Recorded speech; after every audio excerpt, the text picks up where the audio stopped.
3월 25일 목요일 사순절 새벽기도. 오늘 말씀 제목은 주님이 주신 아픔입니다. 성경 본문은 누가복음 9장 57절 말씀입니다. 길 가실 때에 어떤 사람이 여짜오되 어디로 가시든지 나는 따르리이다. 함께 기도하시겠습니다. 우리의 참 소망 되신 주님, 이 시간 우리 모두 잠잠히 주의 임재 안에 거하기 원합니다. 우리의 죄악과 죄책감, 열심, 열정, 변명 모두 내려놓고 우리 마음의 문을 두드리시는 주님께 응답하는 시간 될 수 있도록 인도하여 주시옵소서. 나의 뜻이 아니라 하나님의 뜻이 이 땅 가운데, 우리의 삶 가운데 이뤄지기를 소망합니다. 감사드리며 예수님의 이름으로 기도합니다. 아멘. 이 사람에 대한 주님의 태도는 그를 실망시킬 정도로 엄격하셨습니다. 주께서 이 사람의 마음속에 무엇이 있는지 아셨기 때문입니다. 주님께서 그 사람을 얻을 수 있는 기회를 왜 놓치셨는지 이해할 수 없어요. 굳이 그 사람을 그렇게 냉정하게 대하시고 그를 실망시켜 보내실 필요는 없잖아요. 당신은 절대로 주님을 향해 이런 식으로 말해서는 안 됩니다. 주님의 말씀은 더 이상 상처받을 것이 없을 정도로 우리에게 아픔과 상처를 줄 때가 있습니다.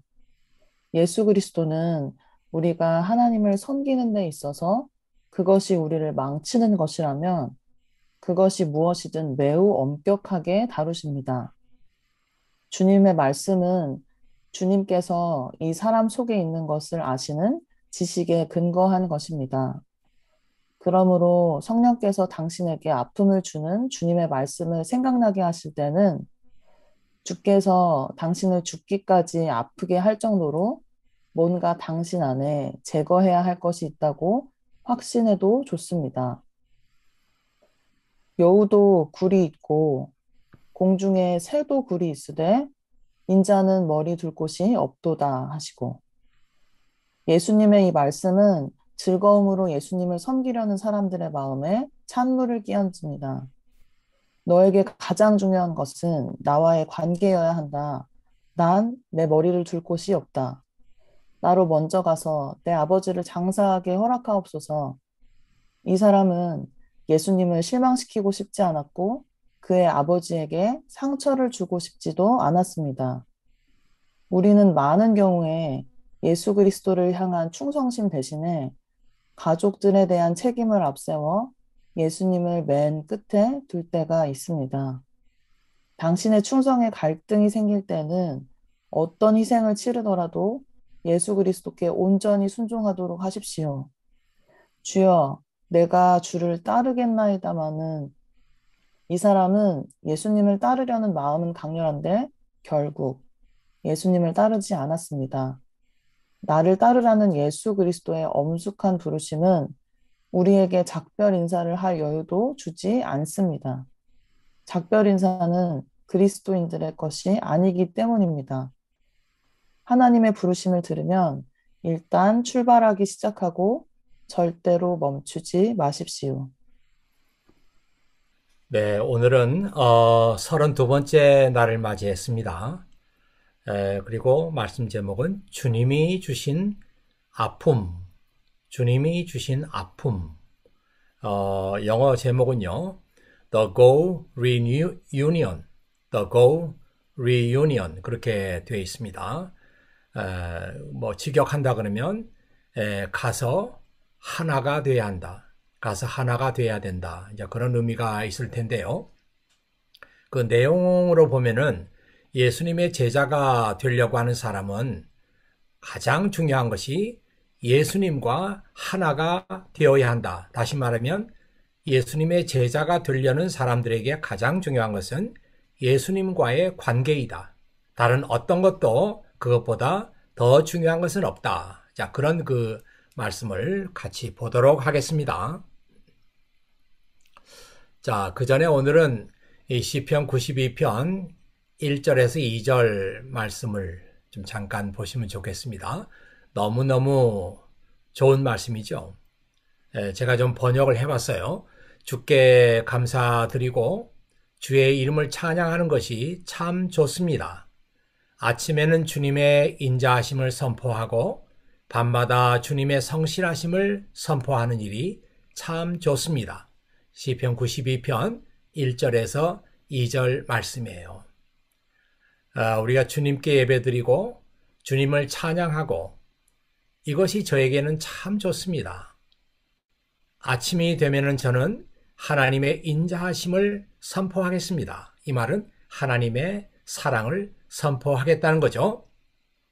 하나님께서 이 세상을 사랑하시는 그 사랑이 얼마나 위대하고 얼마나 대단한 것인지 그것을 내가 선포하고 또 매일 밤마다 주님의 성실하심을 선포하겠습니다.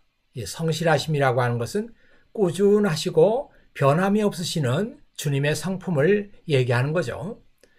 그래서 아침에는 주님의 인자하심, 밤에는 주님의 성실하심을 생각하면서 이것이 나에게는 얼마나 좋은지 모르겠습니다.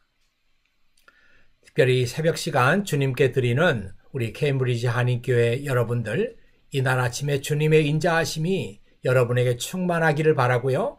여러분의 말과 행동과 여러분의 모든 것을 다 동원해서 하나님의 인자하심을 세상에 선포하는 오늘 복된 하루가 되시기를 바랍니다. 계속해서 오늘 말씀을 보시죠. 오늘 읽은 누가복음 본문 말씀은 제자가 되겠다고 하는 세 사람, 예수님을 세 사람이 찾아왔어요. 저는 예수님의 제자가 되겠습니다. 이 세 사람을 통해서 그리스도의 제자가 된다고 하는 것은 어떤 것인가? 그리스도의 제자가 된다고 하는 것은 무엇을 말하는가 하는 것을 잘 배워서 우리의 삶 속에 이 말씀을 적용해야 되겠습니다.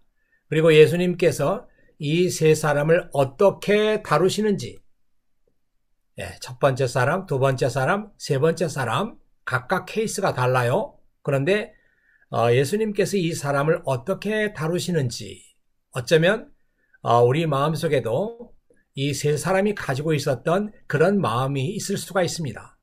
그런데 예수님께서 그 세 사람을 어떻게 다루시는가, 무슨 말씀을 주시는가, 이 말씀을 잘 배워서 우리의 믿음 생활에 지혜롭게 잘 적용을 해야 되겠어요. 자, 첫 번째 사람입니다. 이 예수님은 이 사람에게 여우도 굴이 있고 공중에 새도 집이 있지만 인자는 머리 둘 곳이 없다. 여우도 굴이 있고 공중에 새도 집이 있지만 인자, 나는 예수님 자신을 가리키는 말이죠. 나는 머리 둘 곳이 없어요. 여우도 굴이 있고 공중에 새도 집이 있지만 나는 집 한간이 없다. 예수님께서 그렇게 말씀하셨어요. 이 문맥상으로 보면은 이 사람은 예수님의 말씀을 듣고 집으로 돌아간 것 같습니다. 아마도 예수님 말씀을 듣고 나서는 굉장히 실망했을 수가 있어요. 예수님은 왜 이렇게 말씀하셨을까요? 지금 한 사람의 제자가 아쉬운 마당에 굳이 이런 말씀을 하셔서 집으로 돌아가게 할 필요가 있었을까요? 예수님의 생각은 우리 생각하고 많이 다릅니다. 사마리아 여자에게 예수님께서 무슨 말씀을 하셨는지 기억하십니까? 이 사마리아 여자는 사생활이 그렇게 좋아 보이지 않았습니다. 우리 생각에는 이런 사람을 만나면 특히 말조심을 해야 할 것 같습니다. 그러나 예수님은 이 여자가 가장 상처를 받을 수 있는 그런 말씀을 하셨습니다. 가서 내 남편을 불러오라. 이 여자는 남편이 없다고 대답했습니다.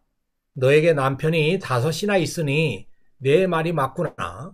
지금 같이 사는 남자도 내 남편이 아니지 않느냐? 우리가 눈여겨보아야 할 것은 이렇게 주님이 이 여자에게 상처를 줄 수 있는 말씀을 하셨지만 이 여자는 도망하지 않았습니다. 대부분의 사람들은 상처를 받으면서 현실을 피해 도망을 칩니다. 그런데 이 여자는 예수님의 그런 말씀을 듣고도 끝까지 예수님을 피하지 않았다. 이런 그 말씀이죠.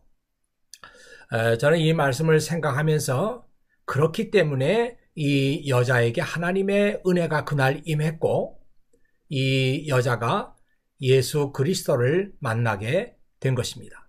만일 그때 그 여자가 마음에 상처받았다고 해서 예수님을 피해 도망갔더라면 이 여자에게 임한 하나님의 은혜는 임하지 않았을 거라고 생각합니다. 그래서 여러분들이 참 이런 경우 나의 문제가 드러나고 나의 죄성이 드러나고 그래서 내가 상처받을 수 있는 그런 환경이 있지만 그럼에도 불구하고 내가 그 현실을 도피하지 않는다. 그때 하나님의 은혜가 우리에게 임하는 것입니다.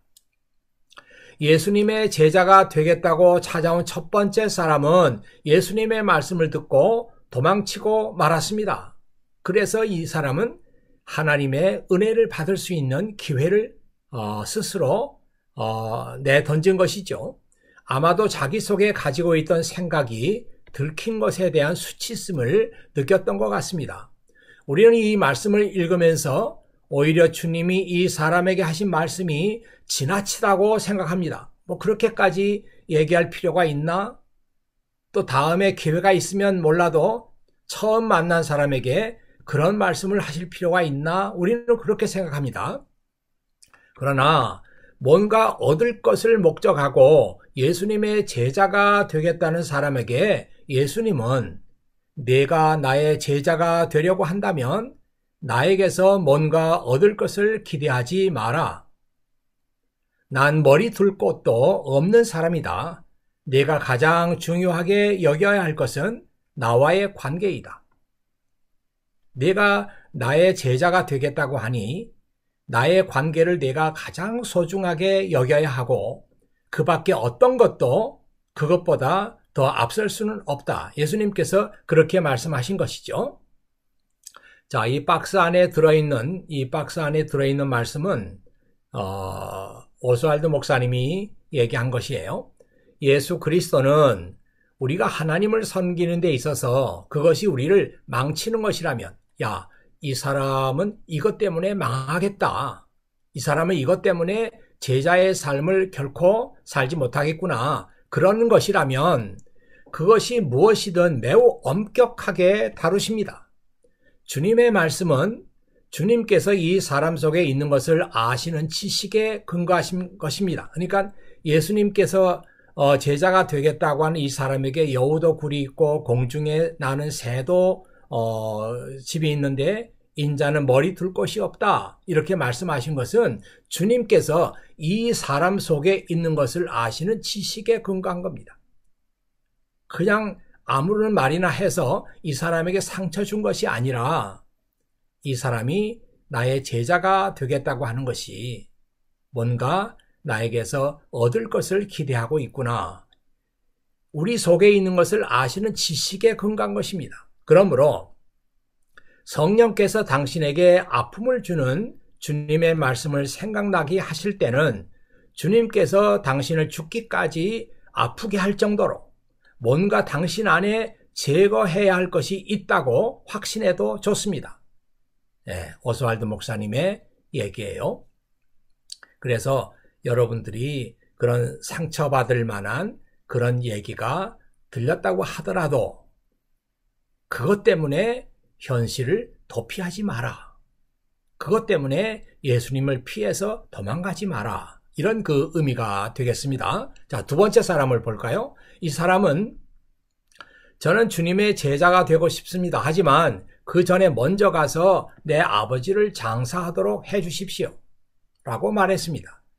이 사람의 경우는 첫 번째 사람보다 더욱 사정이 이해가 갑니다. 다른 것도 아니고 언제 돌아가실지 모르는 아버지의 장례를 치르고 와서 제자가 되겠다고 하는데 이 사정을 이해 못해주는 주님이 더 이상하지 않습니까? 그래, 너 가서 아버지 장사를 잘 지내고 그리고 와라. 이렇게 얘기해도 되지 않습니까? 주님은 죽은 자들로 자기의 죽은 자들을 장사하게 하고 너는 가서 하나님의 나라를 전파하라. 이렇게 말씀하셨습니다. 주님이 말씀하시니 죽은 자들은 영적으로 죽어있는 사람을 말합니다. 이들은 영적으로 죽은 사람들이기 때문에 하나님의 일을 깨닫지 못하는 사람들입니다. 그리스도의 제자가 되려고 하는 사람들은 영적으로 살아있어서 하나님의 부름에 민감하게 응답해야 합니다. 하나님의 나라를 전파하는 일은 영적으로 살아있는 사람들이 해야 할 일입니다. 그래서 우리 부모님을 장사 지내고 오겠습니다. 이렇게 말했을 때 예수님께서 죽은 자들로 자기의 죽은 자들을 장사하게 하고 너는 가서 하나님의 나라를 전파하라. 너는 지금 나의 제자가 되겠다고 생각하고 있지 않느냐? 그렇다면 너는 영적으로 살아있어야 하고 또 영적으로 살아있는 사람은 무엇이 가장 중요한가? 하나님의 뜻은 무엇인가? 하나님의 뜻은 하나님의 나라를 전파하는 그것이에요. 너는 나의 제자가 돼서 하나님의 나라를 전파하는 것보다 더 시급하고 중요한 것이 뭐가 있겠느냐? 예수님께서 그렇게 말씀하셨어요. 그런데 이 두 번째 사람도 예수님의 말씀에 상처를 받고 예수님을 피해 돌아간 것 같습니다. 자, 세 번째 말씀을 보시죠. 이 사람은 제가 주를 따르겠습니다마는 나로 먼저 내 가족을 작별하도록 허락해 주십시오. 이 사람의 경우는 첫 번째나 두 번째 사람보다 더 사정이 이해가 갑니다. 가족과 작별 인사를 하고 와서 제자가 되겠다고 하는데 이 사정을 이해해 줄 수 없습니까? 그러나 주님은 이렇게 말씀하셨어요. 손에 쟁기를 잡고 뒤를 돌아보는 사람은 하나님의 나라에 합당하지 않다. 이렇게 말씀하셨습니다. 이 사람 역시 예수님의 말씀을 듣고 제자 되기를 포기한 것 같습니다. 아마 이 사람은 집으로 돌아가면서 그 상처받은 그 마음을 이렇게 표현했을 거예요. 야, 그 예수님의 제자가 된다는 것이 피도 눈물도 없는 인정사정이 없는 그런 사람들이구나. 아마 그렇게 생각했을 거예요. 자, 이 박스 안에 들은 말씀을 좀 보시죠. 나를 따르라는 예수님의 엄숙한 부르심을 들은 우리는 즉각 그 부르심에 순종해야 합니다. 보네포 목사님은 그리스도의 부르심과 우리의 응답 사이에 그 어떤 것도 개입되지 않아야 한다고 했습니다. 이 말은 예수님께서 우리를 부르실 때 우리는 제가 여기 있습니다. 제가 예수님의 부르심에 응답해서 제자가 되겠습니다.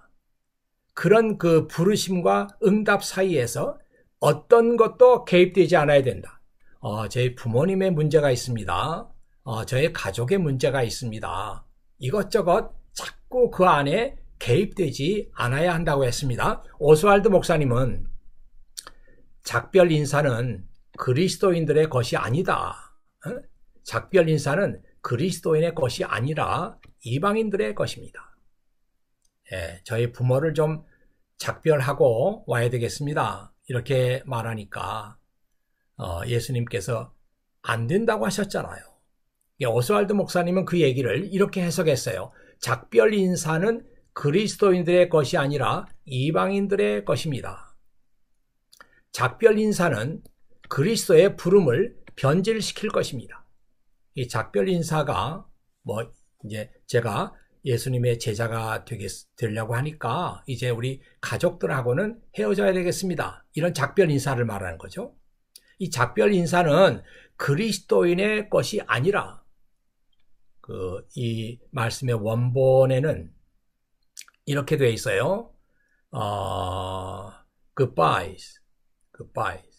goodbye가 이제 헤어질 때 하는 얘기잖아요. 우리 예수 믿는 사람들에게는 goodbye라는 그 인사가 없다 이 말이에요. 그렇습니까? 예, 우리에게는 goodbye가 없어요. 이방인들에게는 goodbye가 있지만 다시 못 볼 사람들이 이제 goodbye 그러잖아요.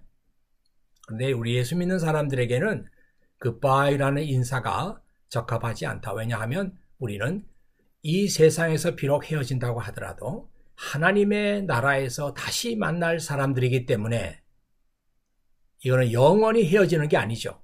그래서 오스왈드 목사님이 작별 인사는 그리스도인들의 것이 아니라 이방인들의 것이다. 작별 인사는 결국 그리스도의 부름을 변질시킬 것입니다. Because they는 이제 작별 인사를 말하는 거예요. They divert us from the call.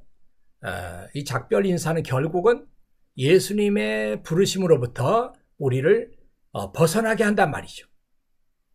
그래서 이 사람의 말대로 이제 가족들에게 가서 내가 제자가 되겠습니다. 이렇게 말할 때 가족들이 다 반대할 거예요.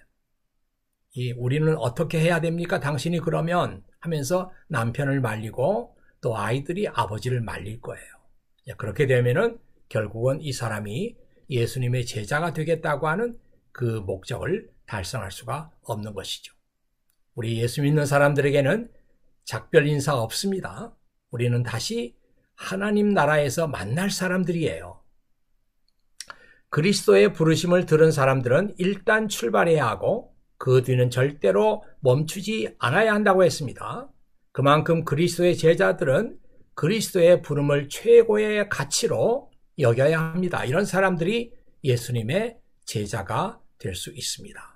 아마 오늘 여러분들이 이 말씀을 읽으면서 나는 그렇게까지 안 하고도 크리스찬이 됐고 그렇게까지 안 하고도 내가 예수님의 제자가 됐는데 이렇게 생각할 분들이 있을지 모르겠어요. 그러나 오늘 예수님께서 이렇게 말씀하신 것은 진정한 의미에서, 참된 의미에서 예수님의 제자가 되려고 하는 사람들은 이래야 된다 이 말이에요. 정말로 예수님의 제자가 되기를 원하는 사람은 이 말씀을 들어야 한다 이 말이에요. 그래야 정말 진정한 의미에서 너희는 나의 제자가 될 수 있다. 나의 제자가 되려고 하는 사람은 나와의 관계, 예수님과의 관계, 이것만 소중하고 다른 어떤 것도 소중하지 않다는 것입니다. 그런 사람이 나의 제자가 된다. 이렇게 말씀했거든요. 그래서 오늘 이 아침에 예수님의 제자가 되려고 했다가 다 실패하고 집으로 돌아간 이 사람들의 이야기를 읽으면서 지금 나는 예수님과의 관계를 그만큼 소중하게 여기고 있는가? 아니면 예수님과의 관계 외에도 다른 이런저런 이유들이 있는가? 이것들을 생각하면서 기도하시는 여러분들이 되시기를 바라겠습니다. 오늘 기도 제목은요. 오늘 들은 말씀을 마음에 새겨보십시오. 예수님의 제자가 되려고 하는 당신의 동기는 얼마나 순수합니까? 정말 예수님의 제자가 되려고 하는 그 마음만 중요하고 그 밖에 아무것도 개입된 것이 없는가? 한번 자기 자신을 반성해 보라는 것입니다. 당신은 세상 어떤 것보다 그리스도와의 관계를 중요하게 여기고 있습니까?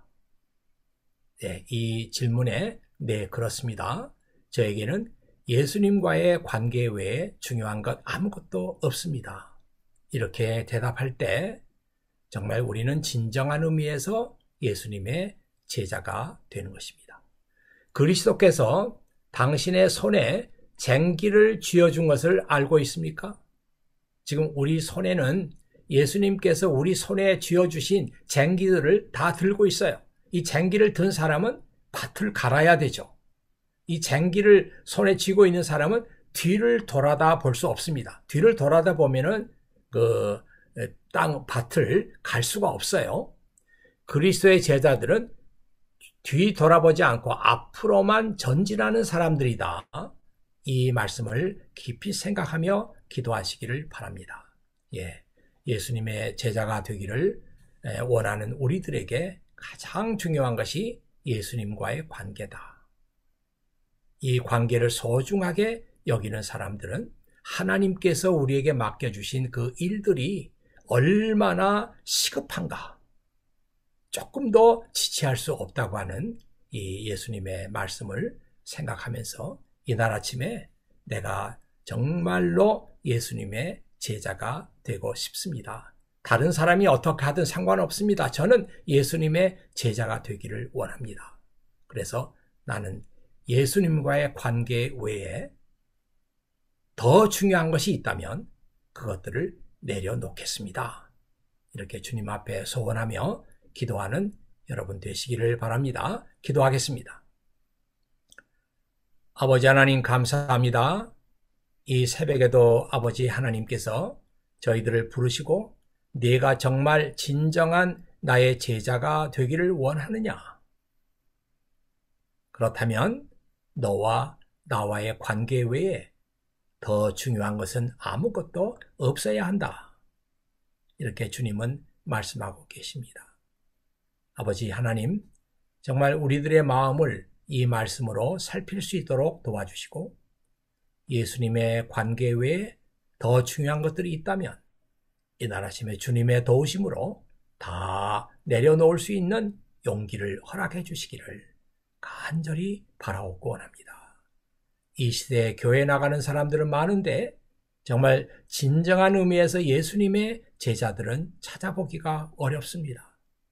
아버지 하나님, 바로 제가 주님께서 찾으시는 참된 이 시대의 제자가 되겠습니다. 이렇게 마음으로 헌신하는 이 새벽이 되게 해주시옵소서. 이제는 우리 주 예수 그리스도의 은혜와 아버지 하나님의 극진하신 사랑과 성령의 감동 감화하시는 역사가 이날 아침에 우리 자신들을 주님 앞에 온전히 드리기를 원하는 사랑하는 모든 케임브리지 한인교회 교우들 위에 지금부터 영원히 함께 하시기를 축원하옵나이다. 아멘.